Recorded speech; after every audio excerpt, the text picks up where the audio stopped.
Here we go.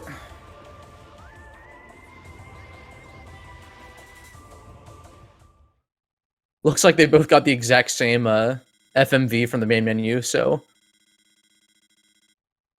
equal RNG there. All right, good targets from Venmi. Those targets are hard because you don't have your lock-on available right away. It takes about a second for that to kick in. So the first set of targets have to be manually aimed at, whereas these ones, your lock-on is ready. So pretty much the first, at a top level, it's a very annoying reset point for some. Even though it's only a matter of like potentially like a second or two if you happen to miss a target, it's just even I'm not that great at the game, and even I will just reset there. I'm just like, okay, we're gonna try again.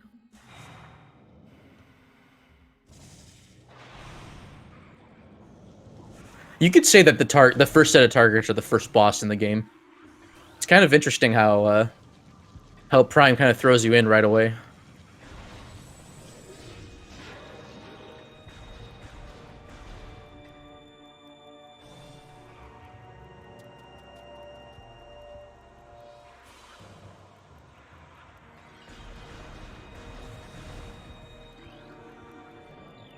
Yeah, for the most part, you're going to see a variety of tricks, such as a couple of scan dashes and some a frequent use of L jumping through some hallways.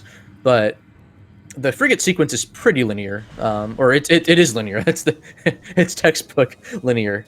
So you're not going to see too huge of a difference, except for this room biohazard containment. So if you pay attention to Venmi's screen, she is going to double bomb jump onto these pipes. And it used to be that you would double bomb jump from the pipes onto the ledge, but as Cody7737 discovered back in 2018, you can abuse how the game repositions you if you're stuck in collision. Just like that. And it's faster and more consistent than doing the 2 double bomb jumps. But I mean, we're not talking like a huge time save, so it's not going to be a major difference seeing that Skull opted to just use the morph ball and roll around the upper balcony, take the elevator.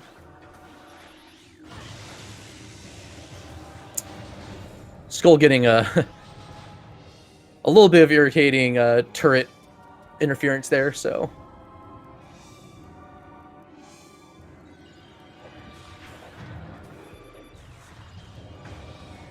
Okay, Venmi taking the option to save here. She's going to do the frigate wall crawl, and that is not... It's not an easy out of bounds at all to do. And Skull's just going for it, so... I don't think he does frigate wall crawl. I could be wrong. Maybe we'll see him go for it. I'm excited either way.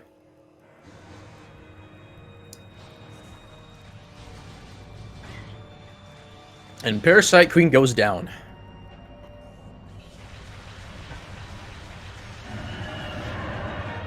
She has a hitbox at her head that normally you have to scan her, and the game will tell you, oh, hey, we found a new weak point. We're going to lock onto her head instead. It takes twice as much damage from your shots, power beam, and missiles. But the hitbox is always there, so you can just manually aim in her head and then use rapid fire missiles, which do 30 damage apiece, and that's actually 60 against Parasite Queen, who only has 400 something health, I think. I don't have the data right here in front of me, so bear with me.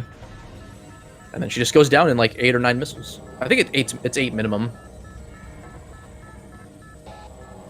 So that's a bit of an angle-specific way to get that. It looks like a clip, but technically it's not. I think there's a small hole in that wall, and then the morph ball is just small enough to fit through it.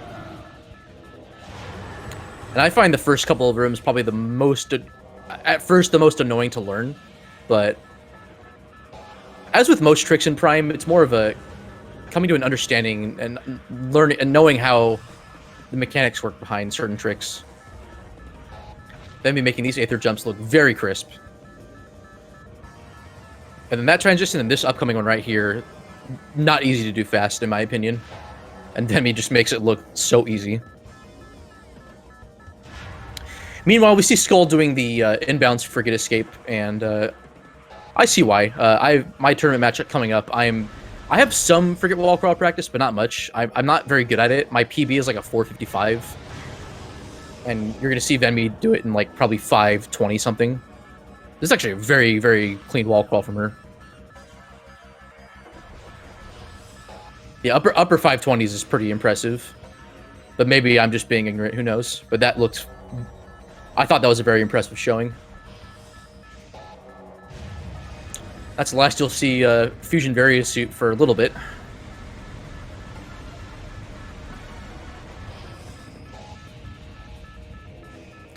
So Skull's going to be at a bit of an RTA disadvantage here, but I think it's an interesting risk reward. Frigate wall crawl is very easy to mess up and lose time in, whereas as a runner you're a lot less prone to resets during the escape.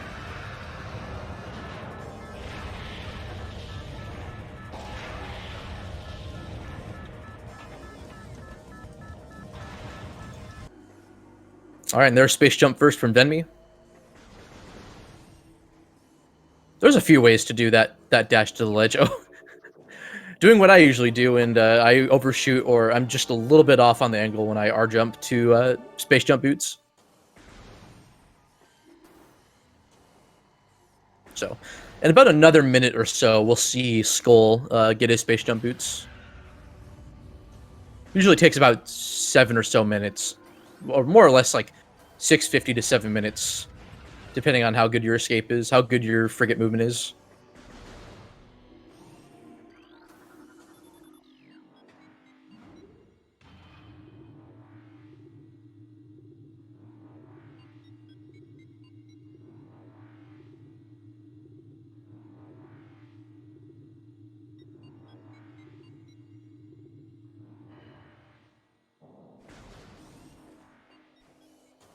And Skull's out of there.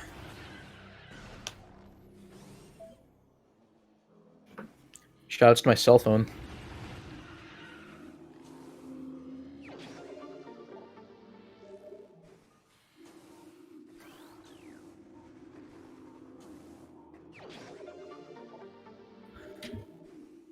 Yeah, Andros in Twitch chat making a good point, because I was about to finish that sentence there, and I just didn't. Yeah, at a top level, I can't imagine how much of a mental block it can be trying to PB. You know, it took Venmi as well as other runners like for Alex quite a while to go from 55 to 54, which, you know, it's such a hard run to do it at a level like that.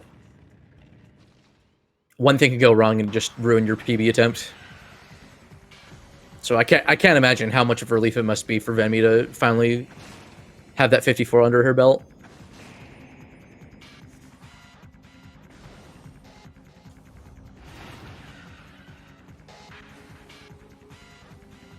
But I mean, she's a runner that usually does really well under pressure, so even if she didn't have her PB yesterday, like, I can't imagine she's all that worried about her race. Like, not necessarily her opponent, but just how she performs. Because with Prime, it's so easy to make a mistake. It doesn't matter how good you are. I mean, you could be Justin DM or T3 and you're just constantly resetting because one thing goes wrong. Like, it's just natural.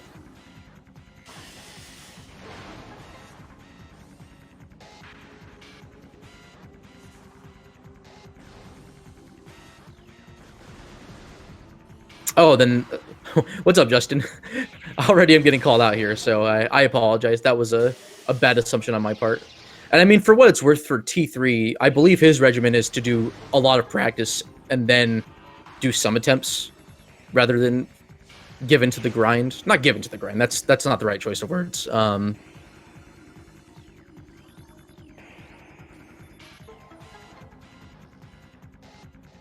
What is your regimen like, Justin? I take it it's a ton of practice versus runs as a ratio, but I mean, that's just a guess on my part. I could be totally wrong, and you're free to call me out on that.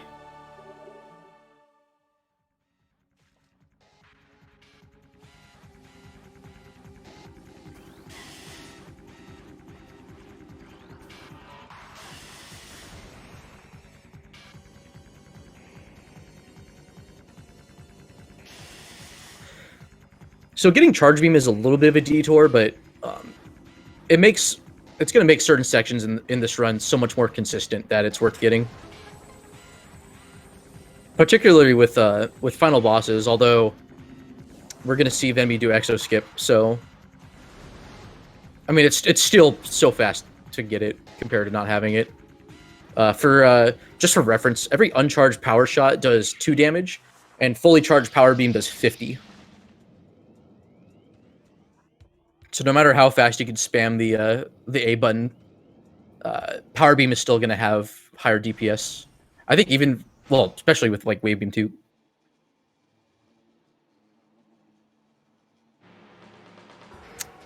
Also, a good point from Icefire that charge beam saves A button wear. I'm pretty sure one of my controllers, I just drastically reduced the lifetime of my A button because I had so many like randomizer seeds where I just didn't have charge beam, and I had to constantly fight Chozo ghosts.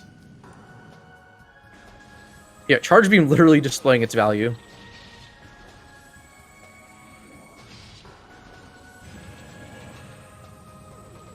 He's saying charge beam saves 8 minutes, and I'm just gonna take that at face value. I don't know how much time it actually saves. I know it's pretty significant.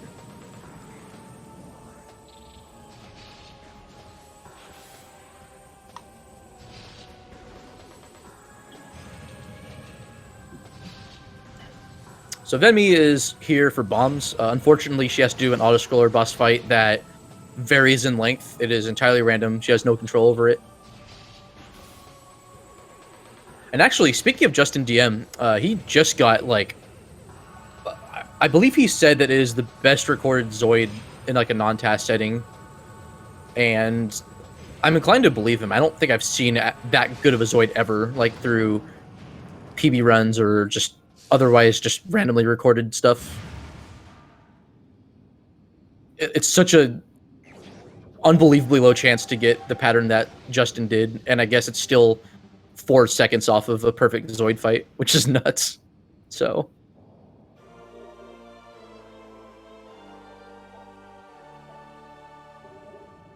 yeah, rule of thumb though is that as long as the boss track doesn't loop during the Zoid fight, you'll otherwise have an average to good Zoid.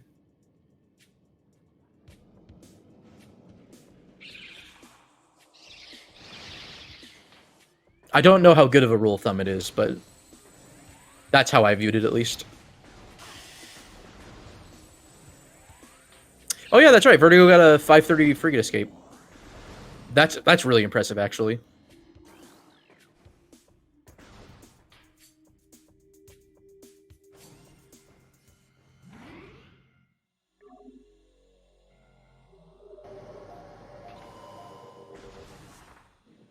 And Venu sacrificing a little bit of time to save potentially minutes, let alone her whole attempt. Saving before Flagra is a good idea. Not necessarily for Flagra, but for early wild. If you fail it, it's basically run over. You have to go get Supers, you have to go get Spider Ball. Or I guess you would wall crawl for main plaza. It loses a lot of time. And it makes the Chozo routing that much worse, because it's not, you don't have direct access to Sun Tower. You'd either have to go back through Magmore through Burning Trail, or you'd have to go back to main plaza and then just take the loop around through Ruin Nursery, Ruin Gallery, through Hive Totem.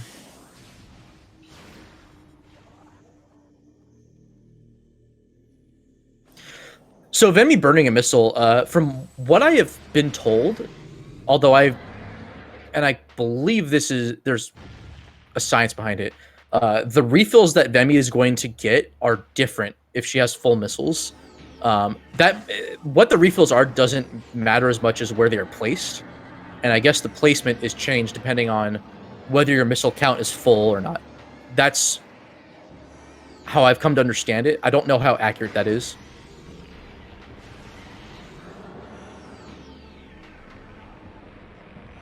So it's going to make this dash more consistent. So those, I believe, yeah, again, it's just where those pickups are placed, the refills are placed, and they're at a better angle to dash from to the second bomb slot.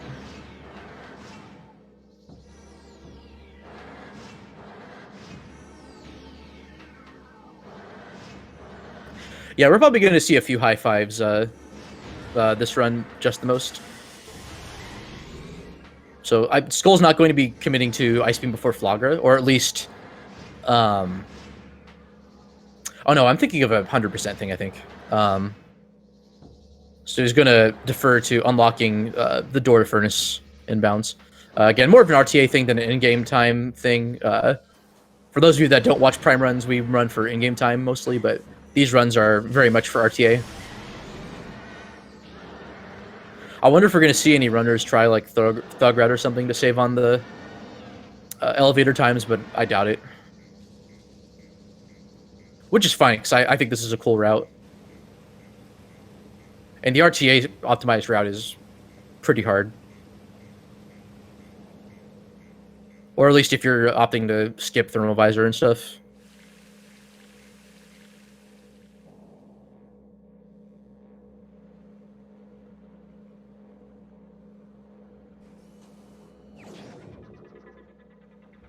All right, Skull picking up Kid's Meal Missile. I don't know who coined it, how it was coined it.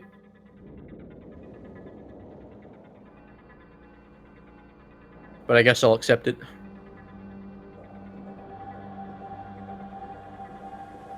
I might see another high five soon if, well, kind of. They'll both be in Sun Chamber at the same time.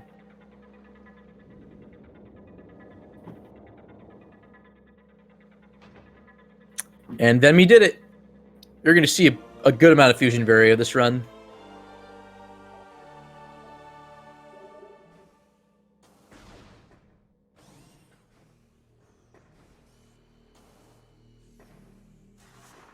All right, second try Flogger or Arboretum gate skip.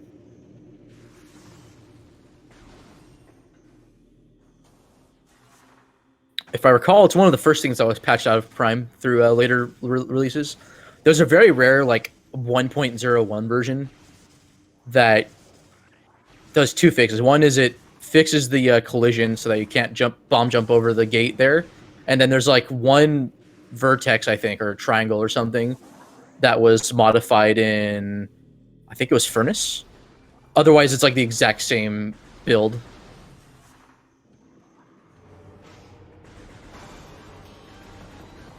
Oh, I mean, I think it's a fun meme, Justin. I don't care really whether runners use Fusion Suit or not.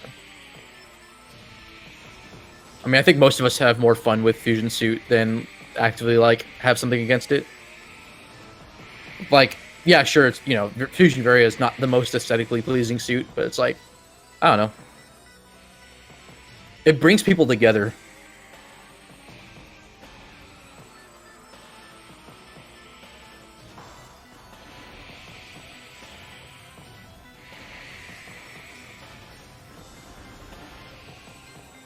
Skull playing it safe, and I don't blame him. The first dash during the Flogger fight is pretty punishing if you miss it. You pretty much have to be on the right-hand side of the tunnel.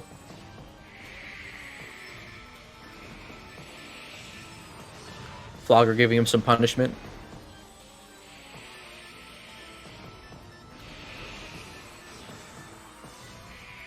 But he's through the worst of it, so... Flogger can really destroy new players if they're not used to its hitboxes, because you don't have iframes when you collide with Flogger's body, and there's a couple of attacks it does where if you try to get close to the central flower, it just won't. You can lose an energy tank pretty quick, and you only have one E-tank, usually when doing runs. You can have 3, or 4 if you decide to do Ice Beam before Flagra, before you do the fight, but it's just the other 2 tanks are pretty out of the way. The Furnace one would be the most direct one to get, because you could do it after doing Energy Core, but if you're not doing Energy Core, then that's just more RTA lost. Yeah, nicely done by Skull.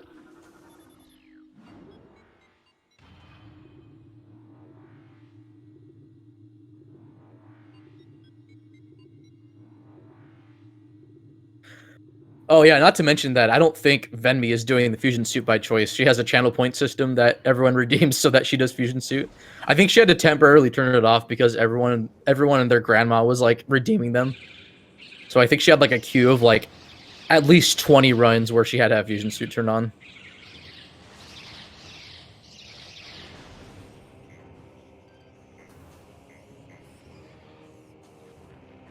This room, I find it like annoying to bunny hop through. I'm not always that consistent at it.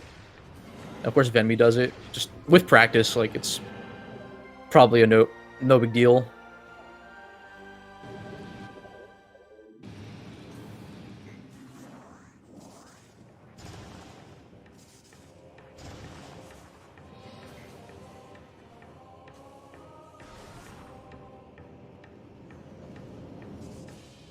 The Triclops bowling her. Okay, early wild from Skull.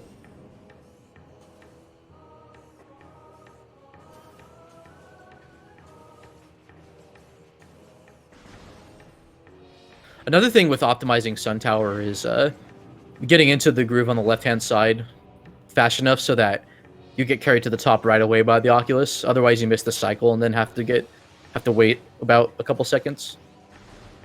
Or not about, you have to wait a few seconds, period. But he gets it. No problem at all for him. We'll see how much the ghosts bully him. They bully every runner. It doesn't matter.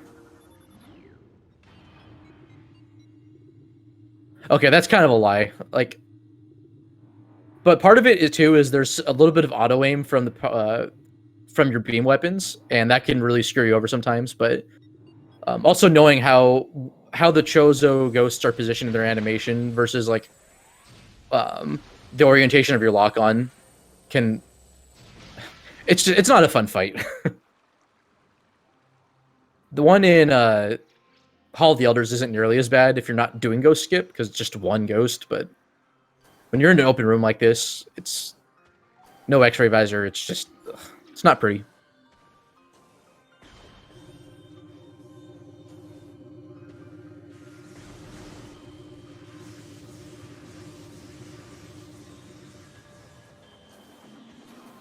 Shoutouts to I forget who discovered this. If this was Justin or Vertigo for locking onto the snow cone and then using that to dash around the room. There used to be a strat where you would slope jump off of the right next to the wall that separates the door to this room from the entrance to Ice Ruins West. But then you have the confidence. I always turn and look towards the little opening to boost ball. Because it's not that long of a dash, but obviously having the speed when you're colliding with boost ball, that way you get to it faster. Skull survives his ghost fight, so he's going to make his way to Phendrana now.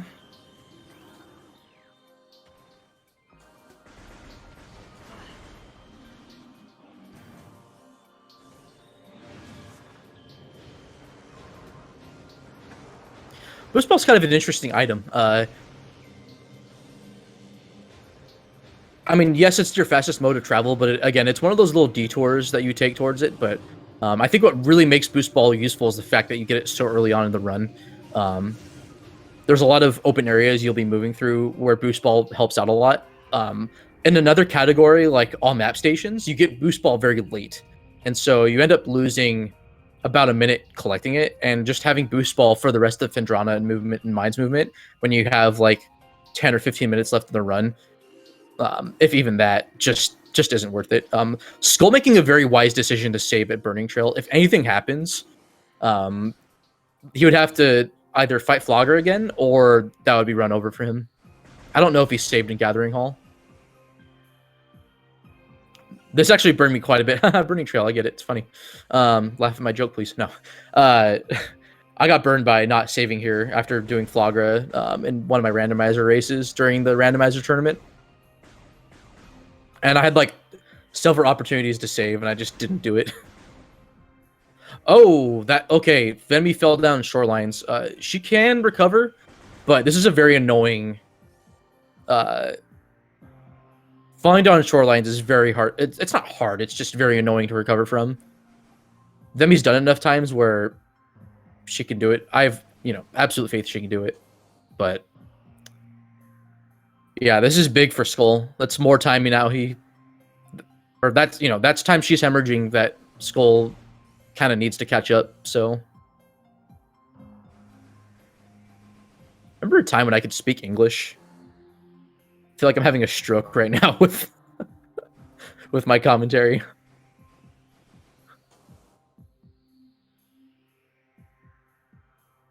So the issue with Prime 1 with Out of Bounds is that so every room has a cube bounding box that kind of it kind of extends as far as where the physical collision is in the room. With Prime 1, there we go, nice recovery. So she made it to the skybox. It's kind of weird. Basically, whenever you're inside the box, this bounding box, which you always will be when you're in bounds, you're subject to normal physics. You can fall down, but you can also jump. If you're outside of this box, you can't fall down, but you can't jump either. And so we can abuse this thing called aether jumping, where you're inside this box and then you're outside the box, which we refer to as being in the ether. And you could basically go inside the box, jump, and then go outside the box to maintain your jump, the height you gained from the jump. But in Prime 1, for whatever reason, you lose control over your trajectory. Oh, this is a nice strat, where you can just... Oh, but Venmi falls... Oh, nice, nice. She didn't fall all the way down. But she'll have to go back here so she can jump back to the upper platform. Falling down there wouldn't have been a major time loss. It would have been probably 15 to 20 seconds. And then you have to walk on the seams too, or else you'll get stuck and you won't be able to get in the standing state needed to jump. Oh, the collision's not playing nice to her right now.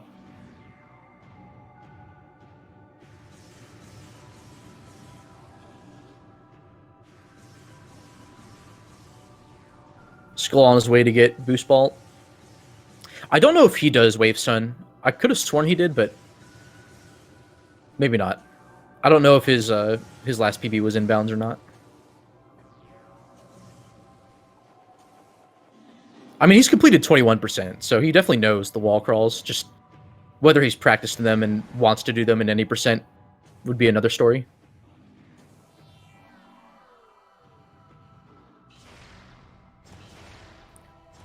Alright, so Venmi destroys the two columns there to save time. Nice little ceiling warp, boost warp, however you want to call it.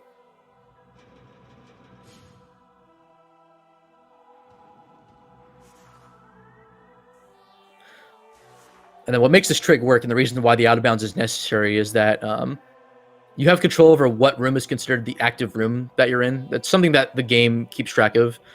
You'll see it when you see like the map move as you go through a door between rooms. Basically, what happens is because Chozo Ice Temple right now is not considered the active room, it's the tunnel that leads to Chapel of the Elders. There are some collision checks that are not performed that would otherwise be done for safety, and you can get stuck in collision much easier, and that allows you to perform out of bounds, or sorry, not out of bounds, the infinite speed trick, where the morph ball just rotates so fast.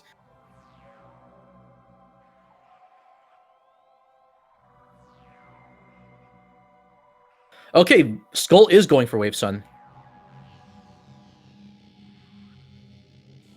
Hopefully, this attempt's kinder to him than it was Venmi. Also, shouts to two Fusion Suit Varia. My gosh, I can't talk today. Shouts to two Fusion Varia Samuses. Worth the price of admission, folks.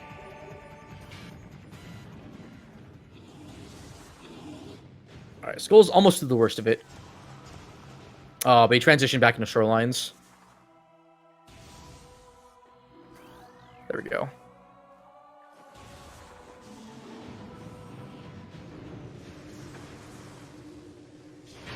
Yeah, that's pretty much what infinite speed is just the morph ball goes burr, and then it collides into everything possible. That's kind of a misleading statement.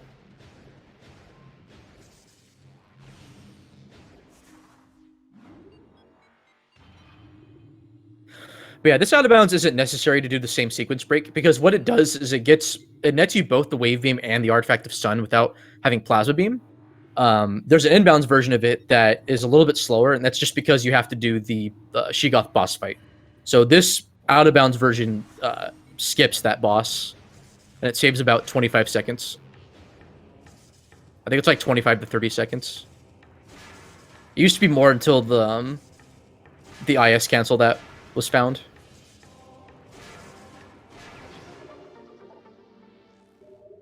Okay, Skull's a little bit high up. He needs to... Oh, this actually...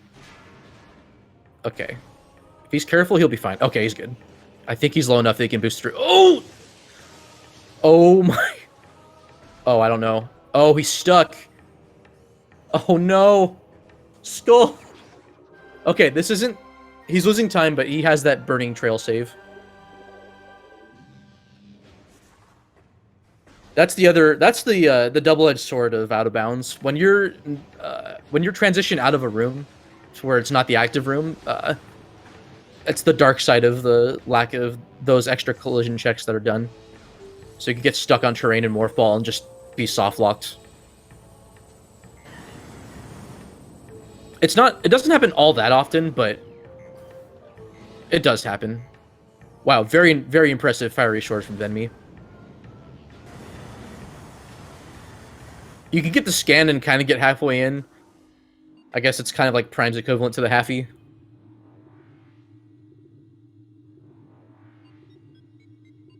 Probably not the best comparison, but oh well.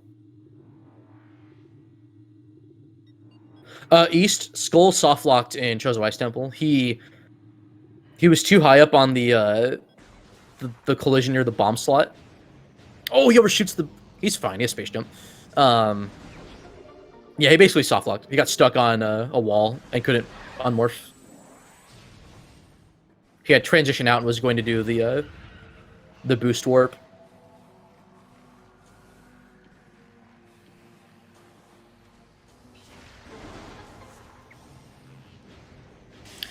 But I mean, that's Prime at like a higher level. Like anything can happen.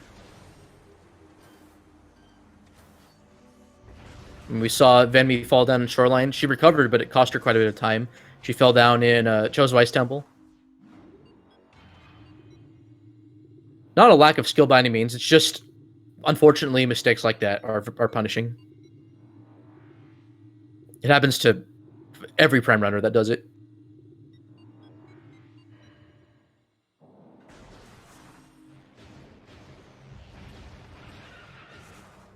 Oh, Skull's doing the... I didn't notice that Skull does the... Oh!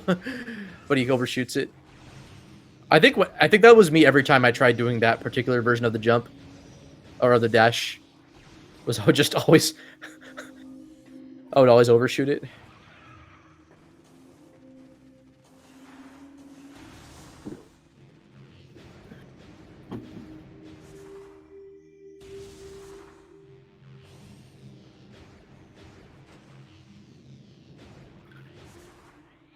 Alright, so you're seeing quite a bit of sequence breaking done here. Venmi doesn't have Spider Ball, but she could just jump to some of the collision. If it looks like you can stand on it, you probably can, and that's kind of the mantra of at least Prime 1 and 2, with the way that standable collision works. But the other sequence break that's more significant is not having Gravity Suit. For whatever reason, slope jumps, which normally... So when you jump up a slope, you get more height out of your jump. When you do it underwater, you are basically just a spring. You go up super high in the air. That's if you don't have Gravity Suit. Otherwise, you just get a regular slope jump. But I mean, that's kind of a moot point since you're supposed to have Gravity Suit for that room anyways. So that sequence break is more significant than it looks because of another sequence break you're about to see coming up. So if you like the first instance of the Morph Ball going burr, you're going to see it again. And also from Skull. Oh, cool. Skull doing the more old school strat in Ice Ruins West. That trick's punishing because it does save you a little bit of time, but if you fail it, you automatically lose time to just rolling through the room with Morph Ball. So this is the inbounds version of Infinite Speed. By wedging yourself in between a wall and some crates, you can get Infinite Speed, and this is going to be used to get the Power Bomb expansion that normally is blocked by Power Bombs. There's some Power Bomb rubble or Bendezium rubble that only Power Bombs can destroy, but because of Infinite Speed and how it kind of screws with the way that the game checks whether you're colliding with an actor, and by actors I mean stuff like bombable walls, enemies, lava. Not unlike something like Ocarina of Time, how Ocarina of Time does it. I believe what happens is the check always evaluates to... I don't know whether the value is true or false, but it basically says, hey, you're touching this.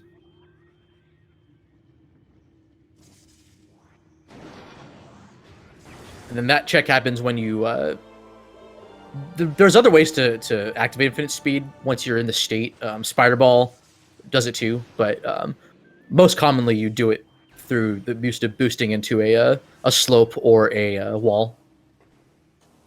And then you see the light show happening there, and then the scripted camera resets, and then you can see what's going on again. Infinite speed's a pretty volatile thing. Like it's consistent to do, and when you know how to use it, it's very safe to use. But if you want more, if you're just losing time, can't.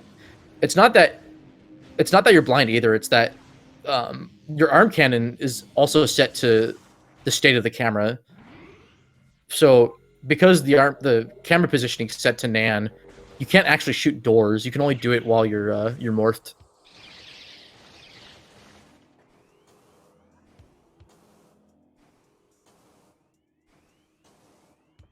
All right, and then Venmi opted to skip the energy core puzzle because she's going to do a wall crawl. That has a very annoying slope jump to do it.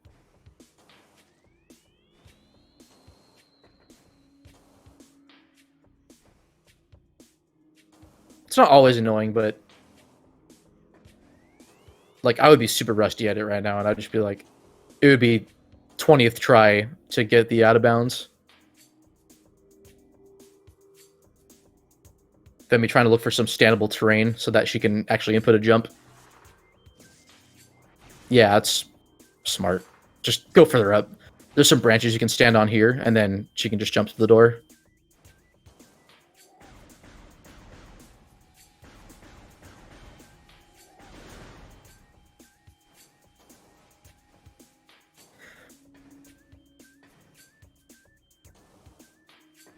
All right, and Skull has done it. The morph ball is going burr.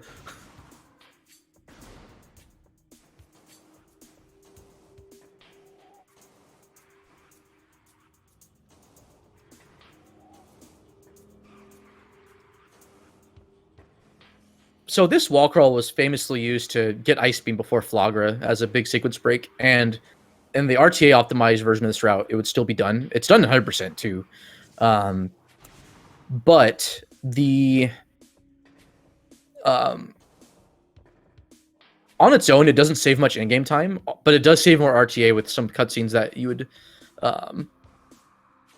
skip in the process. Like you wouldn't have to do the wave beam puzzle, or you wouldn't have to activate the bomb slots right away and then use the wave beam track to get to reflecting pool. But with this route, it's going to play into another trick called ghost skip later on, and that saves quite a bit of time. All right, Skull's done it. So yeah, the door isn't necessarily. I think the doors are also locked, but or no, I don't. I think it might just be that it's the wave door. So they just like, yeah, you're not gonna have wave beam until you get it, or until you beat the boss. So, anyways, you can just leave the room. You don't have to fight the Shigoths at all. You've disturbed their habitat. Might as well leave.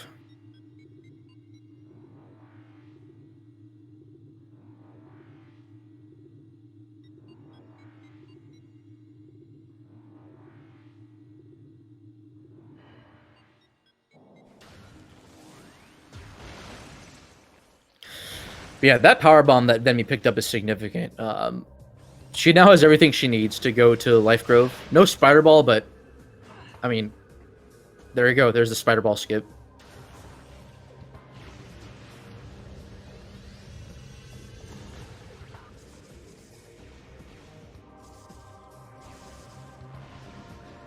Okay, Venmi trying to save a little bit of time by double bomb jumping to the top item. Technically, you could also just opt to go into the. I think it's just more personal preference, because if you're lucky enough that Life Grove Tunnel's collision doesn't screw you over, you can still reach the item and still beat the load, the Life Grove load.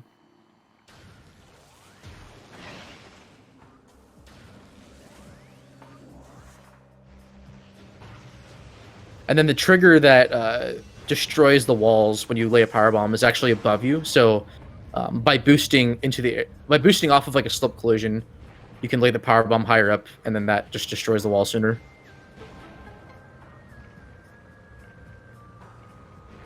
I don't know. I always find those little optimizations pretty cool.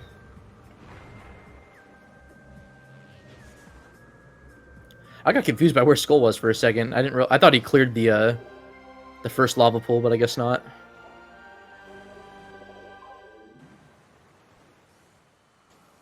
I mean, it's not a big deal. That room is hard to do optimally. But yeah, Skull is by no means out of this yet. Venmi has some hard platforming and hard tricks coming up that will make or break this race.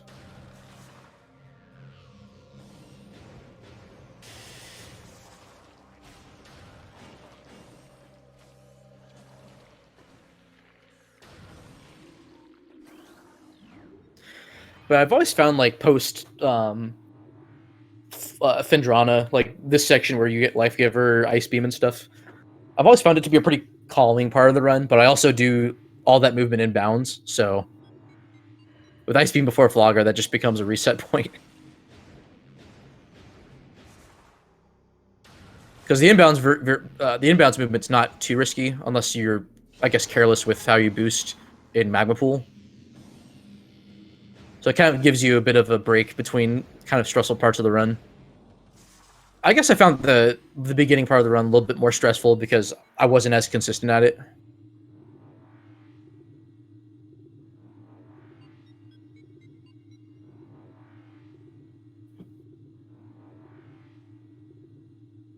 Remember to stay hydrated, folks.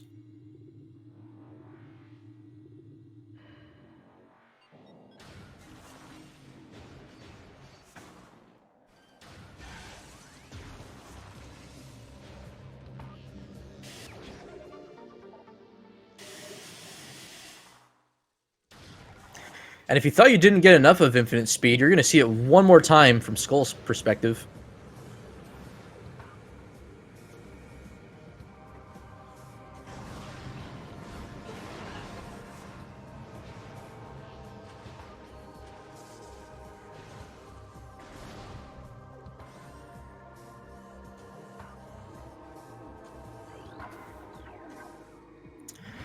Also, welcome everyone. This is the Metroid Prime ship safe % run race. All right, I'm joshing.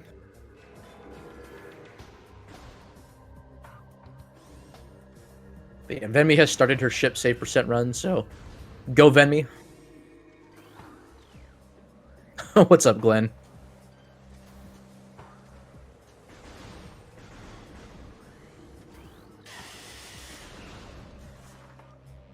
Yo, hold one from Skull.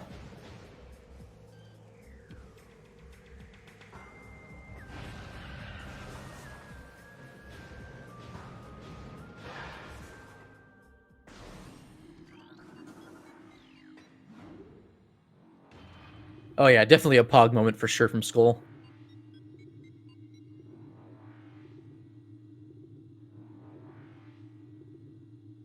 I don't know if he plays golf in his free time. That would explain it, though. Alright, so we got another kind of... It's a bigger skip than it looks, but it's not hard to do.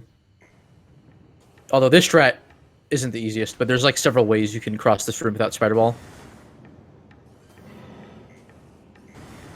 Skull's Morph Ball is going fast.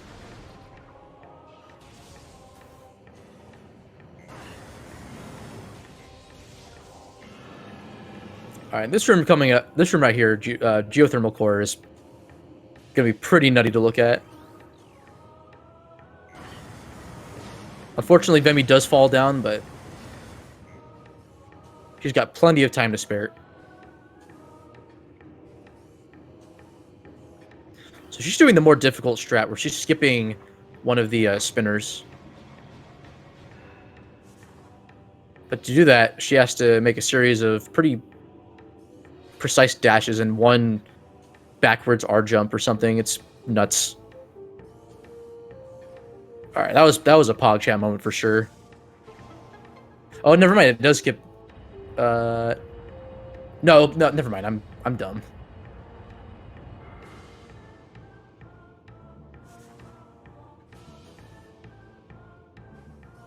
Alright, gets the slow bar jump, very nice.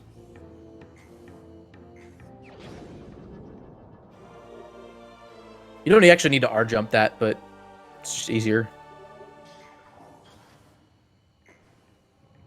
And that's the other way you can reset the camera so that basically what Skull's doing is by unmorphing it, the camera is basically permanently affected until you hit a cutscene that repositions Samus like a save station. But canceling infinite speed's good because now you can safely boost again. If you just boost carelessly while in the infinite speed state, while like the morph ball shell is unloaded, you can crash the game by running into like load triggers and stuff, and have more stuff loaded into memory than the GameCube can handle.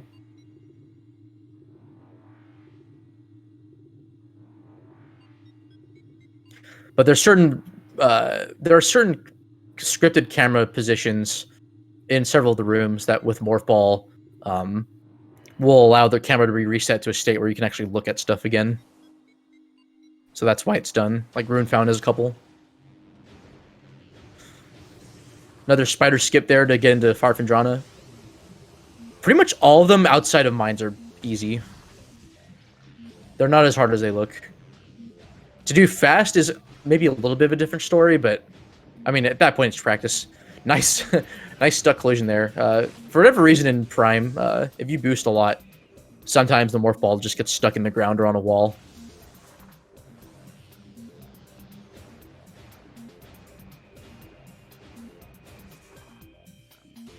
Okay, this room's really unforgiving.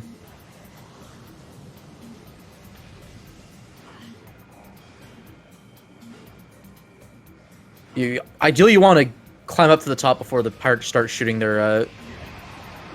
Oh, just like that. At least she fell down to the lower ledge, so if she fell in the water, that would be a pretty major time loss. But those pirates are annoying. Oh, I think she was looking for a powerbomb drop. Yeah, the fastest version of this is you slope jump off the rock to hit the tree branch. You can go up to the upper bridge and jump across, but it's slower.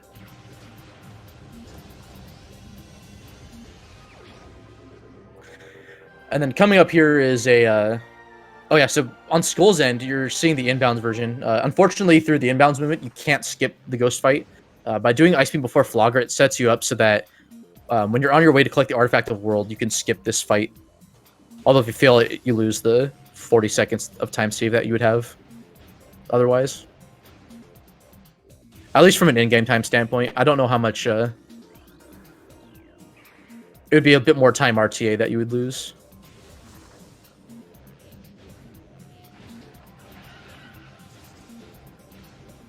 Alright, so Venmi needs to rely on some luck.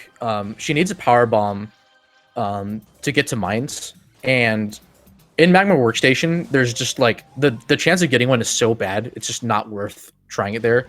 So, Pirate Labs are by far her best bet. The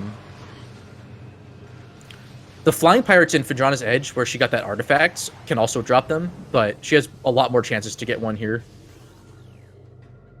So we'll see how nice the game is to her. I forget if it was Icefire or someone that did the calculation, but I believe the pirate and crate drops are like a 2 in 7 chance on like individually. And there's a lot of crates coming up in Control Tower, so you are favored to get a power bomb every time you come in here. Maybe Varel Box will play a role.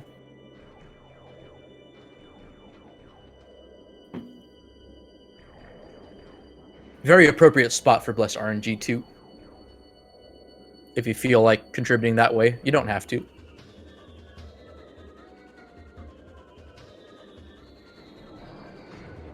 Oh, but no drop at all.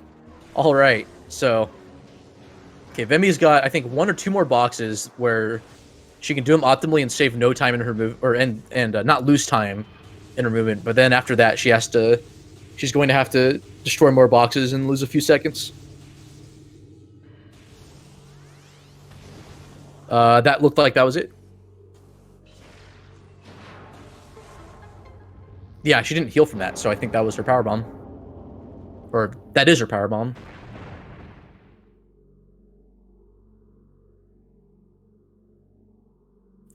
So she's good to go. Maybe lost a little bit of time going for Viral Box, but I mean, that could have gone a lot worse from a luck standpoint. So then had she not gone one, there's like 15 crates in here that can all drop them. It's pretty rare that the game will screw you over like that, where you just don't get a power bomb period and have to like reload control tower or something, but it is pretty punishing when it happens. It's just mathematically worth it to do it. Venmi getting the other race tank does lose a little bit of time, but it's going to make her Phazon mines a lot more safe to do. Nice charge beam glitch. I think it does save time in a room or two in like 100%.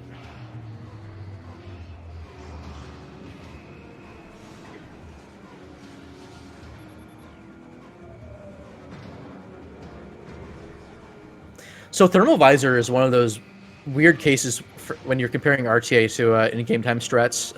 For in-game time, you're not really losing that much time at all, maybe a few seconds. Because reminder, cutscenes always pause the in-game timer. But for RTA, you have all this time, like a minute or so, and that's roughly the amount of time I think you would save when fighting Metroid Prime Essence, having Thermal Visor.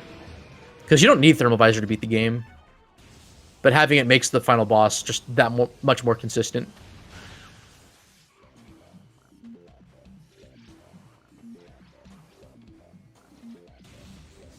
This is the other bad room in Phendrana 2, where if you fall down, you just...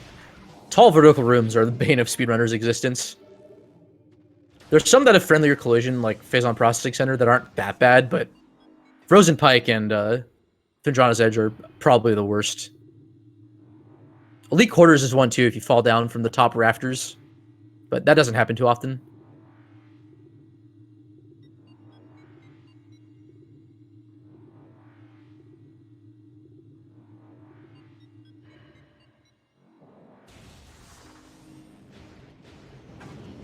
Skull about to start his Magmore stuff, I think.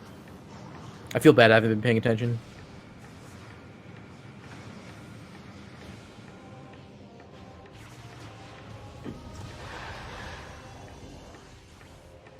And that debris right there is why you need that power bomb. But Venmi also needs to pick up a power bomb from the zoomer there, which thankfully is guaranteed. So the only part of the run where it's luck based is that in that first room in Phendrana, the second visit of Phendrana, where Venmi is struggling with like the flying pirates, there is a power bomb expansion you can get that does remove the RNG aspect, but you do lose. I think it's like 10 to 15 seconds doing it. So since Venmi plays at the top level, it's just not worth it.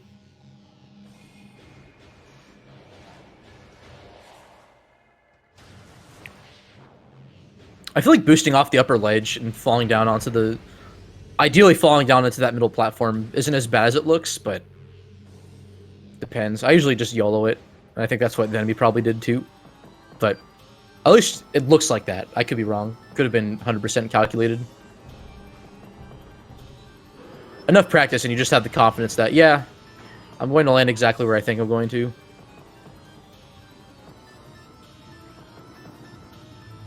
That was some nice elite control movement. Sometimes you don't always get the jump off of the elite pirate, and then you just try to go for it again, and then ultimately you're just like, okay, do I just do the backup strat or no?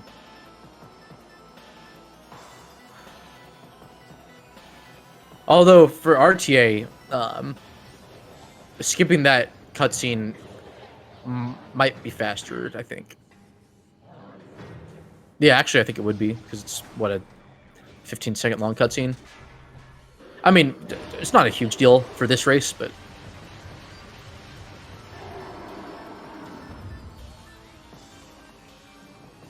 It's weird. It's stuff I'd never have to think about, really.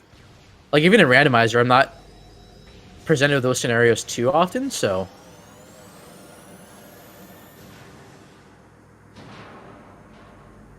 Getting the main power bombs, though, is worth it. You need, like, what, 3 power bombs? Or you want to have at least 3 power bombs? when going to lower mines, and having just one would would be a major issue, because then you'd be constantly relying on power bomb drops. Now, if this had the echoes mechanics where you're much more likely to get the drop you need if you're low on health or ammo, then something like this strat would be reconsidered, but gotta rely on luck, unfortunately. Alright, so Skull doing the easier two strats. Getting the slope jump up to that box isn't... it's not... It's kind of a precise... It's not bad, it's just... If you're not used to it, then it can be a struggle. And when runners get out of practice, like... At least for situations where I've been out of practice, like... Sometimes I just fail and have to resort to going on the rock, so...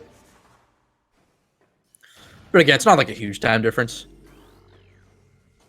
Fantastic maze from Vemi. 49 squares. That is awful.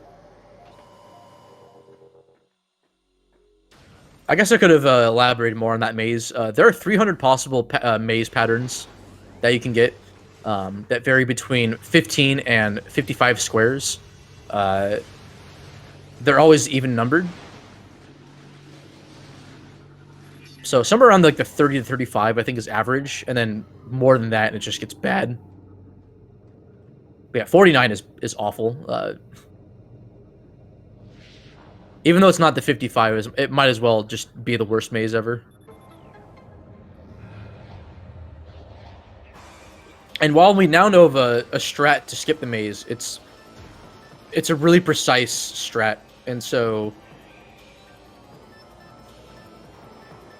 not many runners go for it. And if they do, it's usually because it's like, I think it's like a 2-frame bomb jump, if I heard Justin correctly last week or the week before.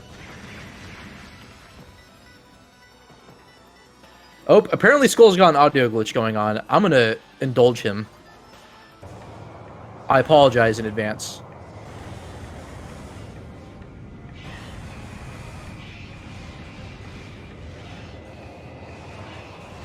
Oh, what? There's some weird ambient audio going on. What is this? I've never heard this before. Started right when he got plasma. That's so cool.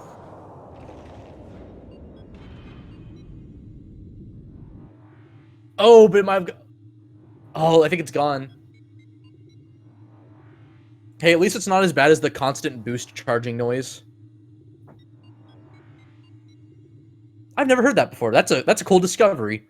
Well, I'm sure that's not the first time that's happened, but that's the first time I've heard it, so...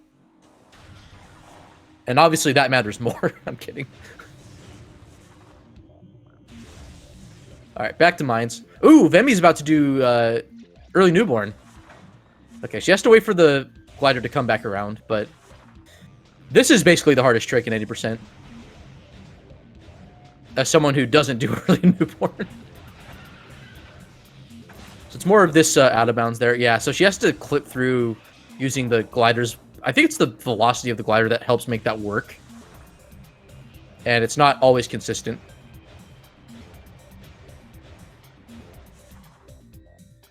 But then the rest of the out of bounds movement she has to do isn't necessarily the safest, although the most inconsistent part of this, as far as I have seen, is actually getting the out of bounds in the first place.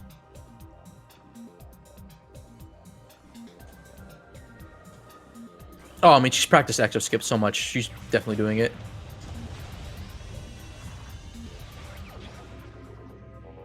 Okay, early newborn's a pretty significant time save. It's like 40 seconds in-game time. I don't know what the RTA is on it. There we go. She got it. Oh yeah, she's amazing at Prime. She got 54. That's an amazing time. Oh, she's looking for the corner to get more height. Yeah, if only this game had Echo's out-of-bound mechanics where if you fall back into the room, you can just... You'd still have your lateral control over your movement, you still have control over your lateral movement. So you can just go back outside the box. on a whim. So I believe this is position and angle specific. She has to infinite boost through to clip through. Oh no, I think she soft locks. No, never mind. She's good. I don't know why I thought that, because she hadn't unmorphed yet. But she also didn't try unmorphing either, so... She just had to get a few more boosts in to make the clip work. She's trying to land on some collisions so she can reach the top. Oh, she's got to do it again. I believe there's some really dangerous phase on that's out of bounds that if you touch it, all your health goes bye-bye in like a few frames. Alright, very nice showing from Venmi. Sucks that Fungal Hall A didn't cooperate with her, but that happens, unfortunately.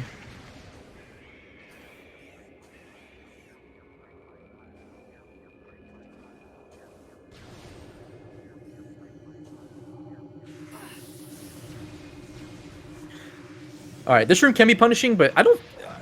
I know this dash is a little bit tricky, but I don't find it nearly that bad. It's just a matter of... I did get surprised. She got shot at really quickly from the pirates, or at least that's from my perspective she did. She got a pretty good missile count, really good powerbomb count. She has plenty of power bombs.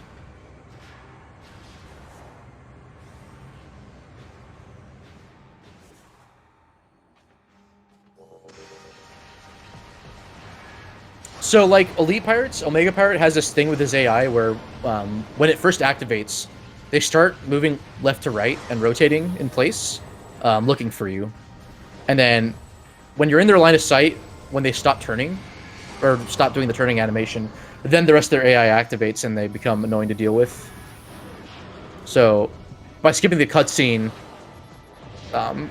she can just immediately get... Oh, she can quickly get Omega Pirate into this phase, which is what she needs. And the Plasma Pirates are good luck. You ideally want Plasma or Ice Pirates. So she's doing the strat where she's using 2 power bombs instead of 1. I don't know how much time it saves, but it looks like it's faster. And I think this is the damage she wants, but I'm not sure.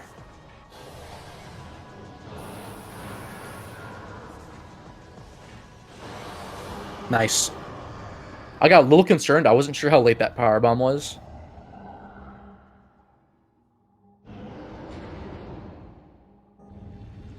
But I mean, I find this boss fight to be usually pretty forgiving in terms of...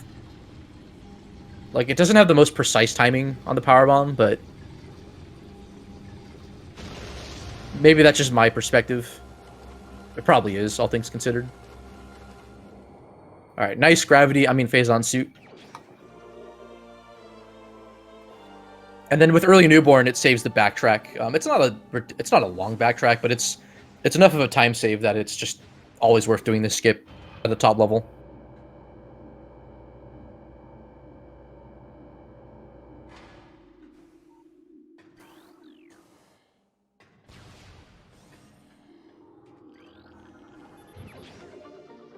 It's actually kind of cool that the Omega Pirate boss fight is like 100% manipulated. Like, there's a bunch of stuff coming together that works. Just the way that he works as a boss. He has pretty low health for a boss. He only has 600 health, whereas the other bosses have usually 2,000 or more. And then he has his Elite Pirate mannerisms, so just getting him to the point where he's doing the regenerations, or where he's in the phase-on regeneration state to get his armor back. Anyways. There's a cutscene trigger that Spammy just jumped over, and saves quite a bit of RTA.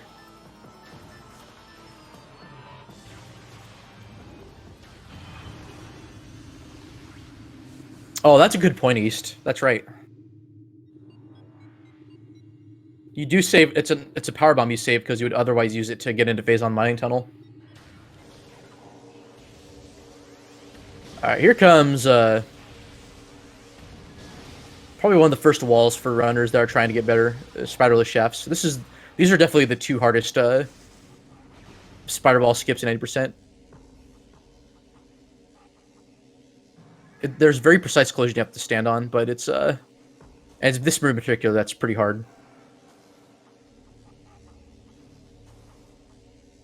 But with practice, usually it's consistent enough. Good save there from Venmi.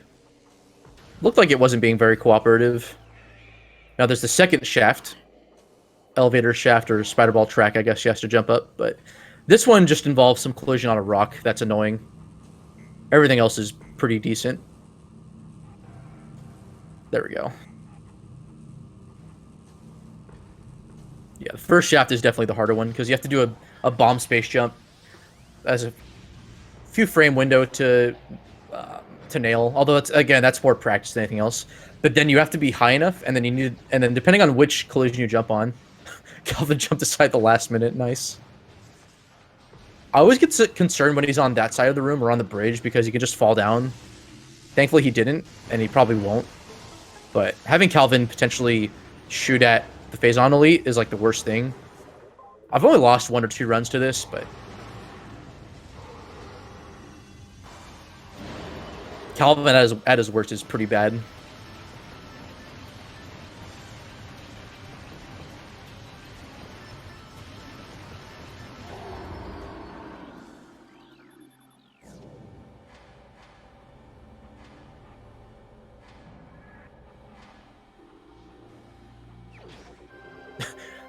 Is it still playing the sound effect of the platforms? I think it is. It's a funny audio glitch. Venmi walked off the crates and then fell off.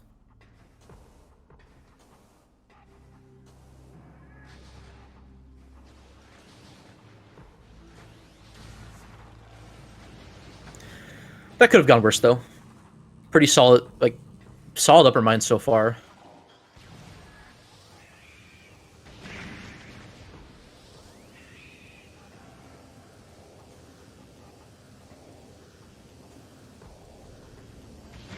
I think she's too far up on that pipe. There we go. Slip jump off of it. All right, this last jump right here. Not a huge time loss if you fall down, but it's annoying. Okay, she does. So that's, what, 10, 15 seconds? But this room gets me on tilt so much in 80%. At least when I don't practice it. Oh, the Metroid. Okay, that's fine. She's at least on this platform. Might as well just skip it. There we go. She's good. She has made it out.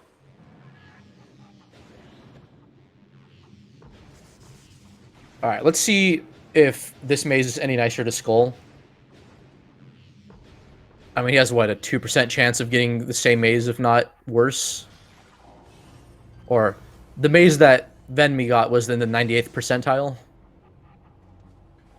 Ooh, already not looking like the best. Actually, I don't know.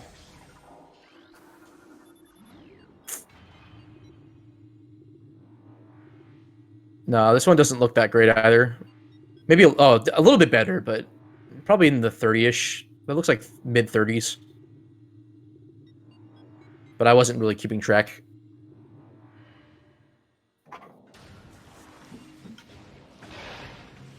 Alright, so Venmi is pretty much done. She has to go and get one more artifact.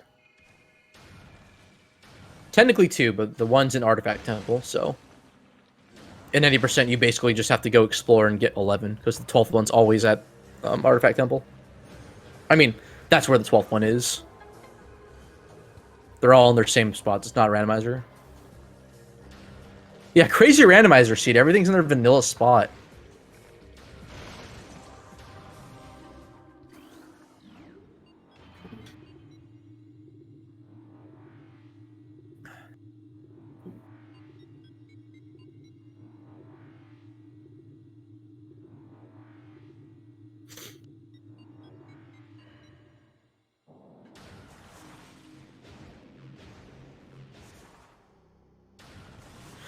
Personally, I find the room that Skull's in, Metroid Quarantine A, to be probably the most annoying room when doing lower mines. I used to think Fungal Hall A was more annoying, but I also don't do early newborn, so... Alright, Venmi's going for Go Skip here. She has to avoid the cutscene trigger. Or not the cutscene trigger, just the fight trigger. Alright, done with the first half of it. Now she has to unmorph off that platform and land back on the peg that she jumped from. And she gets it, just needs to get the dash, and that's easy enough to do. And there's Go Skip. So not having to do that fight just saves like almost a minute. Probably a minute or so RTA. And then about 40-something seconds in game time, I think. So yeah, that slope jump, I always struggled with the angle I had to be at to jump up a slope. I would always like jump up a different part of the slope and not gain as much height. But it's consistent. It's just practice and then knowing what part of that slope works the best.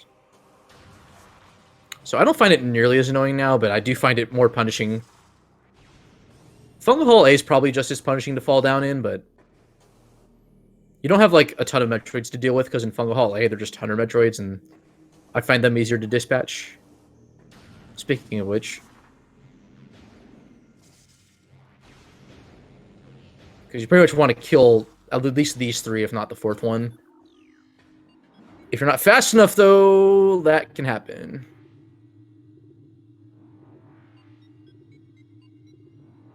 That's okay. This jump here is a little bit annoying, but it's by far your fastest way to recover without having to go back to the entrance. Fortunately, yeah, Skull had to readjust his angle. Next powerbomb drop, though. So I guess there's a silver lining in that.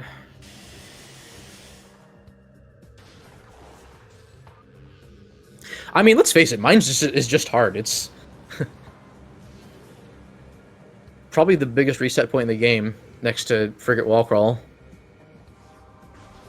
Pretty much all of my runs have died to mines in some way or another, so...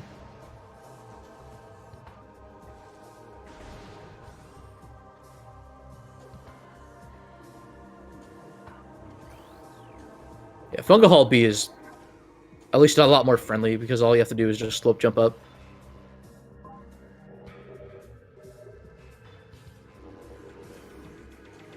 Oh, interesting decision to go on the outside, on the left-hand side, but Skull gets his dash across, so he's good to go. Another thing you can do is you can scan the computer terminal that turns off that force field from across the gap, unload the room, like go back into wherever that room is between Fungal Hall B and Metroid Quarantine B, and then reload the room with the Metroids, and then you have a lot friendlier of a dash to work with. But at that point, you probably would just... If you had to do that as a backup, you'd probably just want to do the R jump. Like, I think that would still be faster than unloading the room.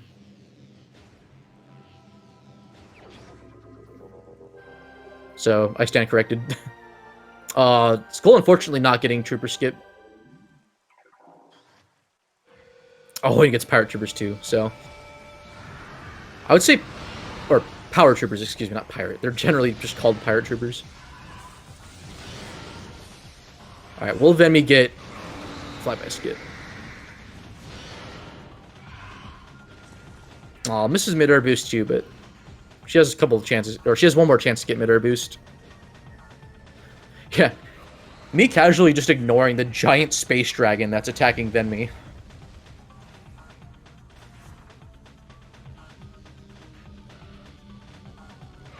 Okay, looks like Skull's going for the, just the 6 charged plasma shot strat. And he gets it.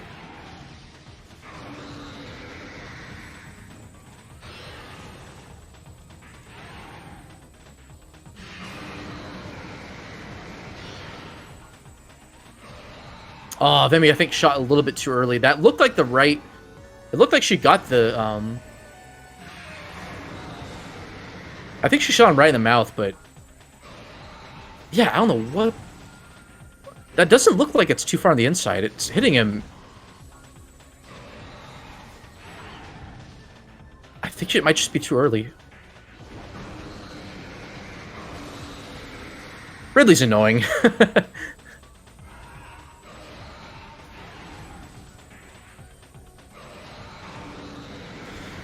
Alright, so Skull is past one choke point. He's got phase on suit.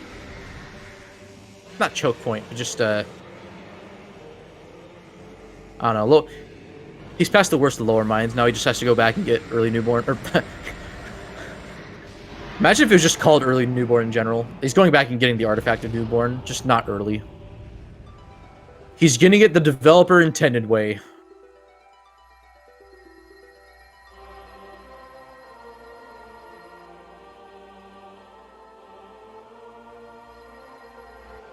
Them having enough of Ridley.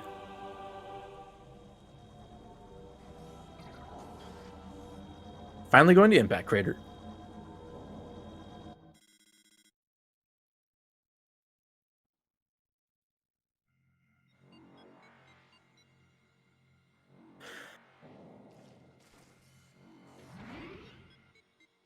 I mean, it's not that bad of a backtrack. It's just, unfortunately, the more optimal way is just, it's so much harder to do. Even I don't do it. It's cool seeing more runners go for it, though. Like, Edson, I think, now does it. Vertigo does it now.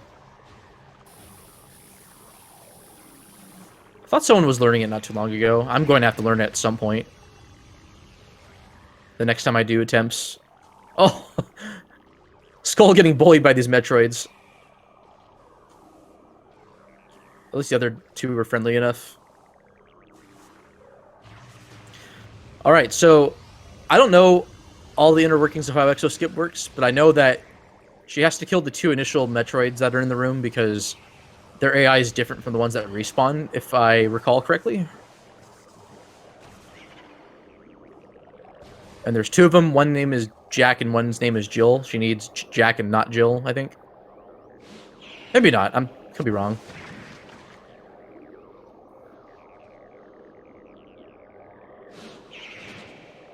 What the heck? Oh, there we go. Yeah, she needs the unfused one.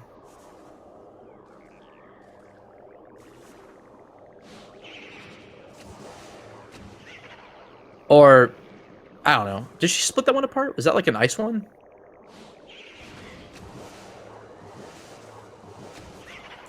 And I think she has to walk back this way to set up the other Metroid that she got in Crater Tunnel B.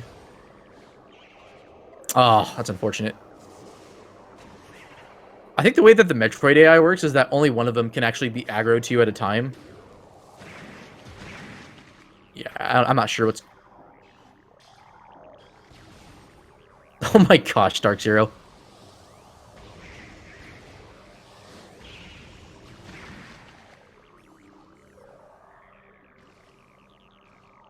Yeah, I'm not exactly sure what happened.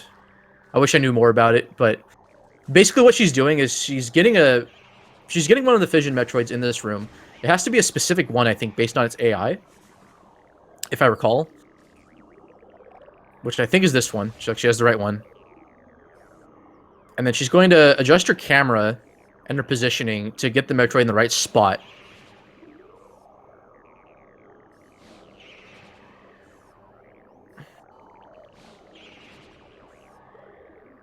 And then now that she has it in this spot, she's going to use its collision to basically get pushed through a small hole in the wall, and that's going to get her out of bounds. But once she gets out of bounds, it's not over. Ideally, she gets the BSJ and doesn't fall down to the bottom of the room. I guess her next best bet would be to morph to get into the ether. That way she doesn't fall all the way to the bottom. Yeah, it can't... It doesn't... I believe it cannot be a split Metroid. Okay, nice. She gets the second best outcome, but now she has to find the corner. But, I mean, with enough practice, she knows where it is. But getting the BSJ does save quite a bit of time. Granted, this trick does save, like, what, 2 minutes of in-game time? So we're talking, you know, now a little bit more time because she didn't quite hit the door, but I get why. She might have intentionally gone to the collision. That way she just knows she'll hit the door and she won't fall down to the bottom of the room. But she's not out of it yet. So there are later parts of this wall crawl that are going to be more annoying. That'll lose her time, but this part is the most dangerous. There are 2 cutscene triggers that she cannot at all hit. One will just start the exo fight as normal, and that'll just lose her the opportunity to do exo skip. The other one will actually soft lock her, and this is the worst one right here. And she's through the worst of it. All she has to do now is just transition to through the other subchambers, hope that the room collision works nicely with her. I mean, it's never like random. Wow, that looks really fast. Because I know it's easy to get stuck on the ceiling in those rooms too. At least from the looks of it. Okay, that's this is 3 or 4. No, this is 3. No, never mind. That was 4. That was fast.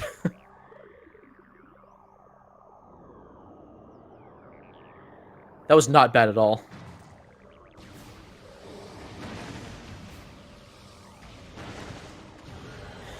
Now, with Essence, Essence has 2 major tricks that make the fight faster. So you'll see in about a minute here, Vemi just absolutely destroying Essence. So she stands on the edge of the pool closest to the wall, so that Essence itself is not too far in the center of the room next to the corpse. There is a kind of a big trigger in the middle that, if Essence is in it, it'll just not lay a pool and skip to the next phase, and then you lose like at least 30 to 40 seconds. This is a weird pool placement, but basically what she's trying to do is what's called attack canceling, where if you attack Metroid Prime with Phazon Beam, it will always immediately start its next attack in the sequence. And so what you do is you just have it cycle through each of its actions. She's going to want Essence to move. There we go. So basically she's getting it to lay a pool as fast as possible. And that'll kind of makes it less of an auto-scorer and more just in your control. And then the last pool here. What she's going to do is step inside and outside the pool as she's firing Phazon Beam. What this will allow her to do is, when the Phazon Beam becomes active, you have 1 frame to fire a shot. And if you do it outside the pool, you don't actually drain the pool of its ammo, so she can actually get more of a damage output out of the pool. And then by doing that, she can finish off Essence in 3 pools. And there she goes. GG's to Venmi. With official SRL time of 1:23:01.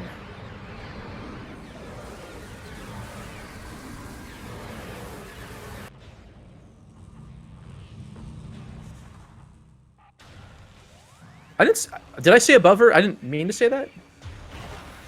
The idea is that for attack canceling, because Essence doesn't attack as soon as she's done with the damage animation, that's when you hit her with the Phazon Beam again. That's what I meant to say, sorry.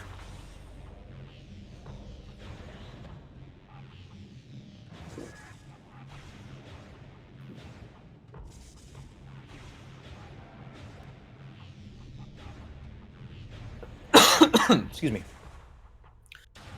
Yeah, Skull is, he's out of Mind's hell, so he's just got the home stretch left. I don't see Vemi in here yet, but she should be getting an interview invite soonish. Or she should have gotten it already.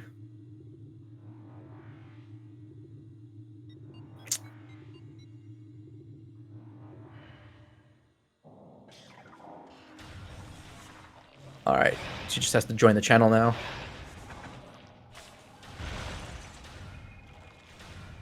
Yeah, or processing when you first try it is pretty satisfying. Hey, there she is. Congratulations.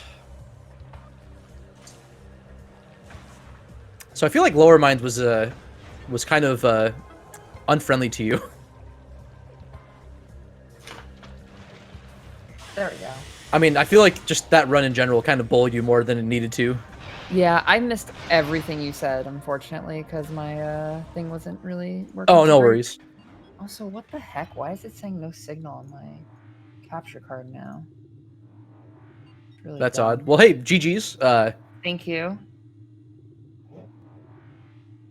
Yeah, there were a couple of scary points, but I mean, you've played this game so much, like you knew of every contingency. Yeah, I was very like. Honestly, the funny thing was, it started when I remembered that I forgot Race Tank. Oh, I didn't even notice. Was that why you got the Aether one? No, I actually got both of them. The reason I got the Aether one is because I had 99 health going into, or I was going ahead into Research Core with 99 health. And Yeah, like, that's a pretty bad uncomfortable, idea. not I having that don't much like health. that. But yeah, Shorelines happened, and then at least you recovered. But it kind of evened out in the end because Skull had to reset because he soft locked. Yeah, I heard Skull soft lock. I saw it in chat, and I was like, oh. Yeah, he at least had the Burning Trail save, which was smart. So That's good. But then, yeah, the Fungal Hole A glider was just not happening. Like, Yeah, Fungal Hall A glider wasn't happening. How else did I get bullied? oh, the Fission Metroids at the end. Oh, the Fission Metroids at the end were garbage, but thankfully, thankfully, it didn't take too many tries to get out. I mean, the think wall crawl was fast. The wall crawl was really fast. That was actually really good. I was honestly shocked that it was that quick. Oh, what did your in-game time end up being? Let me see. Gotta love how it's no signaling me for whatever reason. I'll just look on my monitor. Oh, wait. Oh, that's why it's no signaling me. The thing came out. Oh, no. That's why. What happened? 102. Oh, 102. 102. I feel like that's still impressive given what happened. Yeah, considering everything that happened, like, I mean, the run was pretty good starting off, and then it was like, as I got further in, it was like, oh, yeah. Geocore. Oh, yeah, that too. Fell on Geocore. Thankfully, Ghost Skip happened, even though the dash, when I started dashing, was, like, really bad. Mm-hmm. But...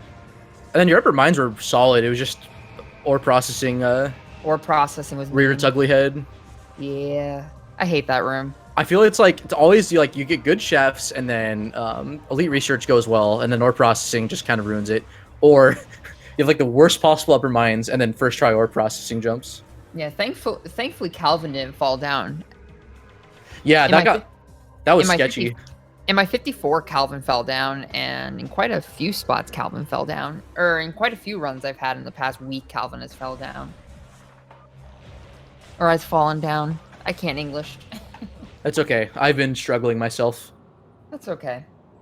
I like drop the ball explaining essence. Yeah, it happens. Yeah, Skull's nearly done here. He has final bosses left. Oh, nice. Let's see what's going on here. I don't have the RTMP, but I can at least watch the stream. Yeah, yeah. Getting really cool stuff. Cool stuff. Yeah, like just to reiterate, like you know, every unfortunate like. Okay, never mind. I don't even know how to structure sentences anymore. But everything that happened to Venmi this run, you know, as bad as it was, like that's not indicative of a lack of skill. That's just unfortunately at a top level, Prime just can be that unforgiving. Yeah, Prime can bully you, and yeah, I've had runs like this before, and they're not fun. Yeah, it happens to everyone. All right. Just a little bit late, but I mean, still worth going for. So, has anyone gotten flyby skip yet this tournament? I don't know if anybody's gotten this tournament. I know I got it recently. Actually, the practice run before my 54, I got it. Oh, wow.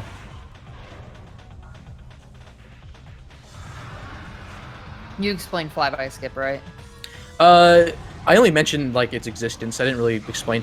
Basically, it's a one-frame window that you have, and if you hit Ridley on that frame after he gets knocked back in the air, it just skips the flyby phase where he goes around. You can't hit him.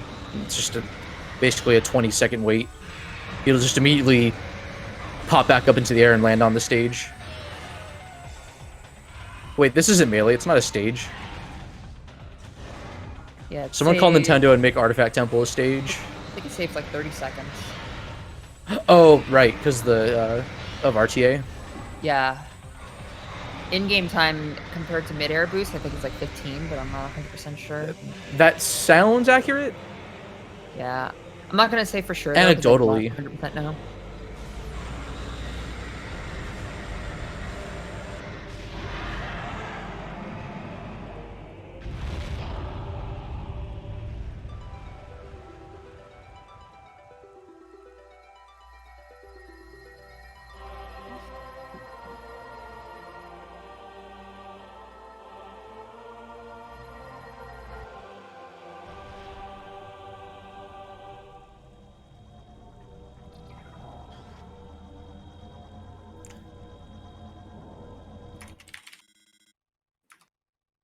All right. Hopefully this Impact Critter goes well for him. And you'll actually get to see Exo too, unless he does Exo skip, which, I mean, who knows? I actually don't know. I don't think so. I don't know if Skull's learned it yet. Yeah, Exo skip is a trick that like more and more people have been learning over the past few months. It was originally deemed like uncharted territory, like this is not what you want to do, like don't do this because it's not worth it. But over time we figured out how the manipulation works, and how much potential time save it has. And like I did a timing recently that said 2 minutes. I think it was 2 minutes and 1 second, and I was using an outdated one of the strats I used in the timing video is already outdated. Yeah, that was like when you mentioned the uncharted territory, just getting an understanding of what was possible with that wall crawl. That was a combined effort between you, Vertigo, Hazel, I believe, and I think someone else, correct? When the original timing video came out in October 2018, Vertigo and I were the ones who really like tried to, well, okay, let me back up. So East, Justin, myself, we were like trying to figure out how everything works and try to get it all figured out, but it was just super inconsistent and we didn't think it saved that much time. But in October, Vertigo and I sat down and took a look at like still frames and tried to figure out what could have been the possible reasoning, and like through that it helped, but we still didn't have like all the pieces.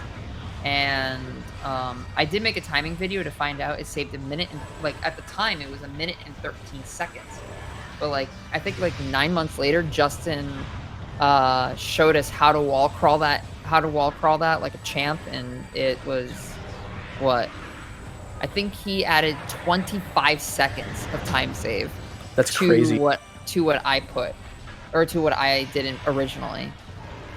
And then just like Vertigo figuring out some more manipulation strats, and just there's a bunch of things that Vertigo did to try to figure stuff out to make it faster, which is how the Phazon core room is done now, was because of him.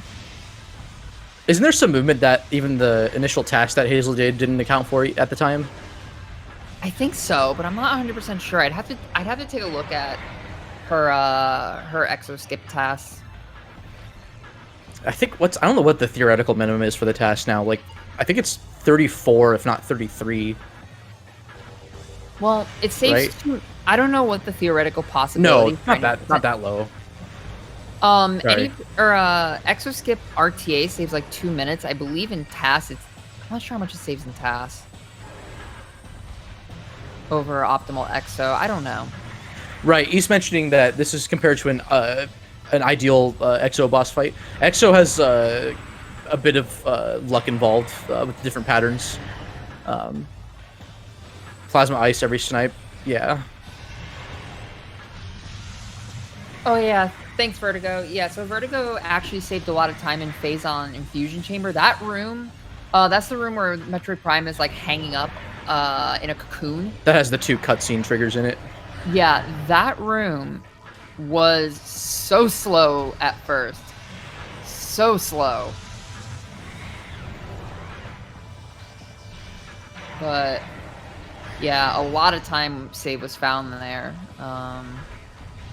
Thanks to Vertigo I think yeah, pretty much mostly, almost completely. But yeah, it looks like Skull's on the third oh, he's heading He's nearly forward. done. Yeah, He's nearly done? I'm not sure how far ahead I am or how far ahead the RTMP is. probably a few seconds ahead. He just started Subchamber 4. Okay, yeah, I'm 1:35:53. So it's pretty close. Okay. Yeah, I don't think we explained EXO that well. EXO's but, bowling him right now. Yeah, I guess I can explain this real quick. So, EXO there's 4 subchambers. The first 2 having power and wave only. Second one adds Ice Beam as a possibility, once each. Third one is Plasma is added as well, once each. And then subchamber 4, as you can tell, it's random beams and the beams can change. Yeah, like EXO basically gets more capabilities throughout each subchamber. So, like for instance, in subchamber 3, it'll always start the phase by using its like grapple beam on you. That's not exactly correct. It's true if he. I believe. I've never had it not start that phase without it using the wait, you're right. grapple beam. You're right. I thought it was if it's power Based beam. on That's wrong.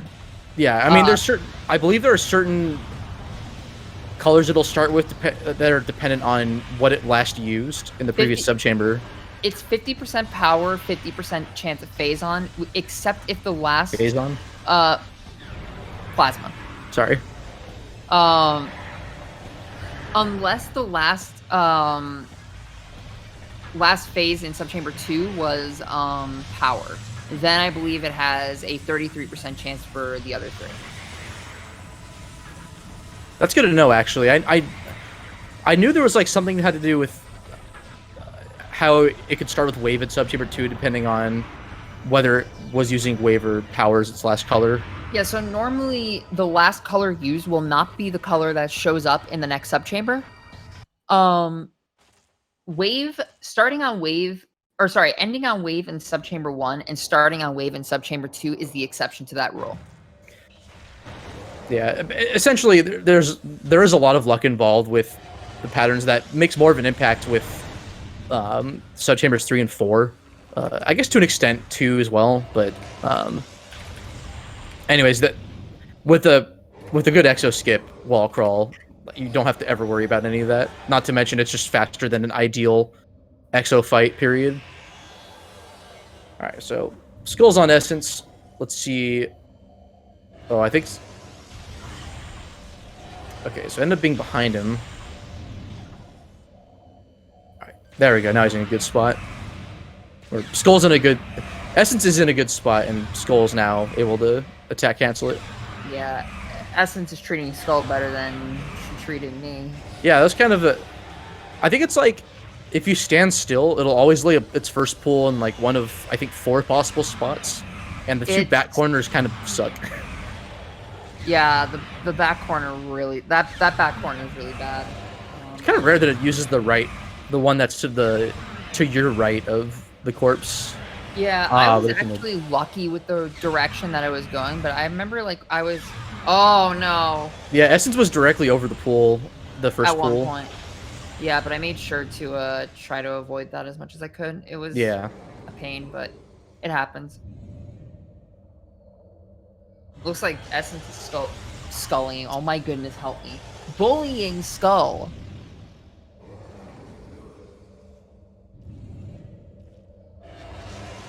I think it's gonna skip a pool again. Looks like it. From over here. I don't know. Oh yeah.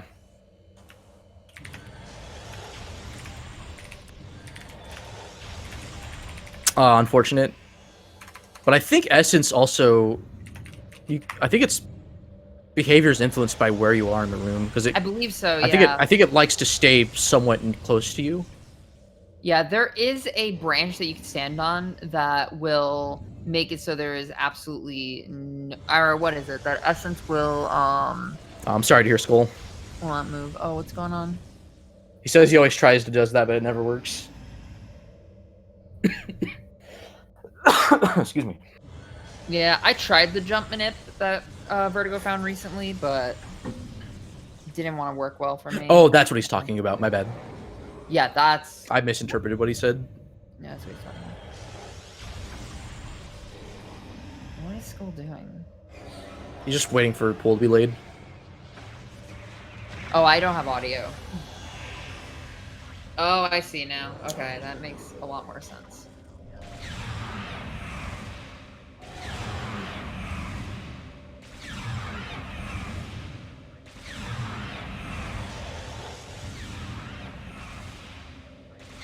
Yeah, unfortunately, that's kind of how bad Essence can be. If part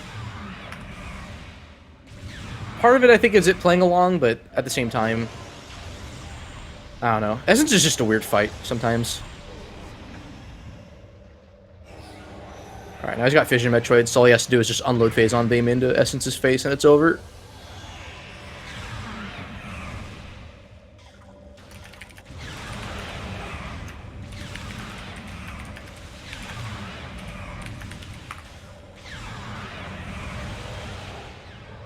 And it's dead. Nice. Looks like he hasn't done yet, but he has a 141.41 on this timer. Good timer. The strat where Essence skips 2 pulls. Nice. Such a good strat. I think it's happened to every Prime runner at some point. I mean, not just it skipping a pool, but just how bad the fight can be. It's happened to me. It's happened to me, so by extension, it's happened to every Prime runner. I'm making that assumption. Yeah.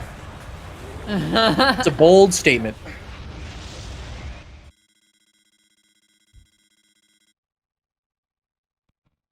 But what if Oh, I think he got disconnected from runner? SRL, so he's not even in the room. Yeah, I got disconnected at some point as well.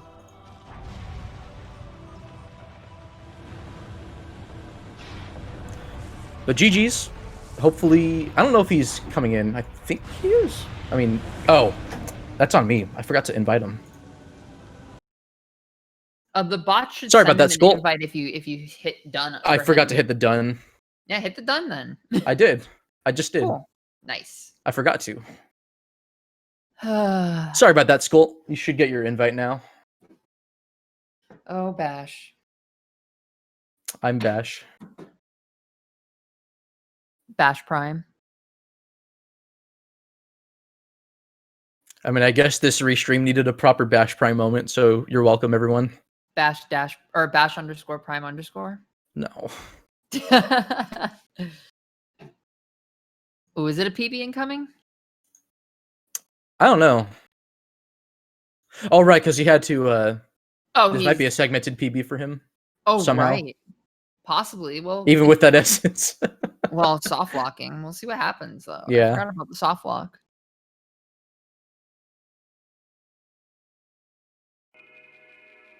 So his official PB is a 108, but I thought he got an unofficial one at some point not too long ago. 112. Well, he avoided the Remy. You avoid the Remy. Skull, check your Discord. You should have gotten an invite from the SpeedGaming bot as a DM.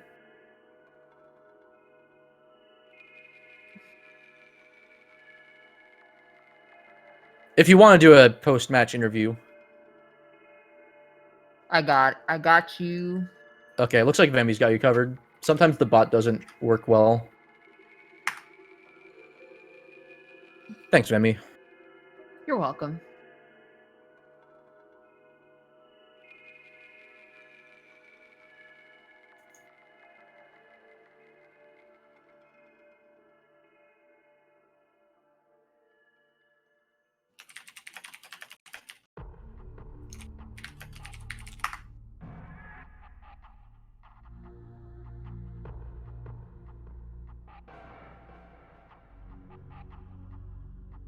Hey, there you are. What's up? GG's. Hey, Thanks. Skull. GG. GG. How did Exo Skip go? I saw you were doing that. Secret World was trash, but the wall crawl was really fast, so I guess that's a good thing. I didn't get the BSJ though. Does that mean you fall? Yeah. She got like the second best outcome, where she morphed out of the box. Okay. Yeah. Sometimes it's funny during practice. I'm actually really consistent at the BSJ, but in runs, nope. Yeah, she got bullied a lot by the run. Mines was pretty unforgiving. Andrana, she fell down shorelines. Shorelines and Chozo Ice Temple. Oh yeah, that too. Your Chozo Ice Temple was still better than my Chozo Ice Temple. So. What happened? I didn't see. I soft locked. Oh, I heard about that. Yeah, it was actually in a different place than when I soft locked last time. Oh my goodness. Last time I soft locked, like in the transition to Chozo Ice Temple. Oh, this time I soft locked after trying to boost through the collision slot. I like fell off and like got stuck in some collision or something. I don't know. Oh no. I don't know. Otherwise, it was like okay, I guess. Yeah, I feel that this run bullied me. I need a new strat for the second shaft too. I can't land on the rock anymore. I used to be able to land on it. Oh, the rock is awful. It took me a long time to get that today. What? I use an approximate angle and just kind of get a feel for it. It's kind of what I was doing. I don't know. Yeah, the rock is terrible. All right, I think I'm gonna head out now. Take care, baby. GG's. Yeah. Oh, let's get the Discord up in Remy's tutorial so that way we get people who are new can join our community because we actually have a pretty kind community. Oh my goodness, what was I gonna say? Wait. But follow the runners for sure. They're very talented, prestigious members of the Prime community. I'm just a member at this point, so stay away from me. I mean, you have a 59, so I guess that's pretty good. I've still sometimes been in denial about that. I'm just like, did that run really happen? Yes. Yeah, dude, you got a 59. You got a 59. That's crazy. All right, the YouTube link I put is the beginner tutorial or the beginner any percent tutorial that's out right now by Remy. If you're new to the game, I highly recommend watching that. And also check out the. Oh, I'm sorry. Go ahead. I am also putting a Discord link to the Metroid Prime speedrunning Discord server. Everyone there is very friendly, and if they can help you, they will help you. So don't hesitate to ask for any sort of assistance if you feel like you need it. Oh my God, Skull's ending this with vent shaft. It's so perfect. My one thing I was going to add on to the beginner tutorial that she Vemi linked. Check out a Big Effin' Eagles beginner movement guide. Oh my God, it's a nested vent shaft. Your alert is wow. It's so perfect. That's good. That's really good. Yeah. I didn't realize that was going to show up on my stream. All right, so I'm going to link to that beginner movement guide because it teaches you the core fundamentals of what makes any percent possible with all the basic tricks that make the run come together. GG, Skull. Yeah, GG's. Thanks for commentary, Bash. Appreciate it. Thanks. All right. Thanks, Bash. Take care. And bye, everyone. That'll be it for me. Oh, all right. Sorry. Go ahead. Yeah, well, that's it for me. Everyone, take care. I think the next run the next race in the tournament is tomorrow at 3 p.m. Eastern between Justin DM and Gunnar. Ooh, Justin DM, the #1 seed. Yeah, dude, it's gonna be good. All right, take care, everyone.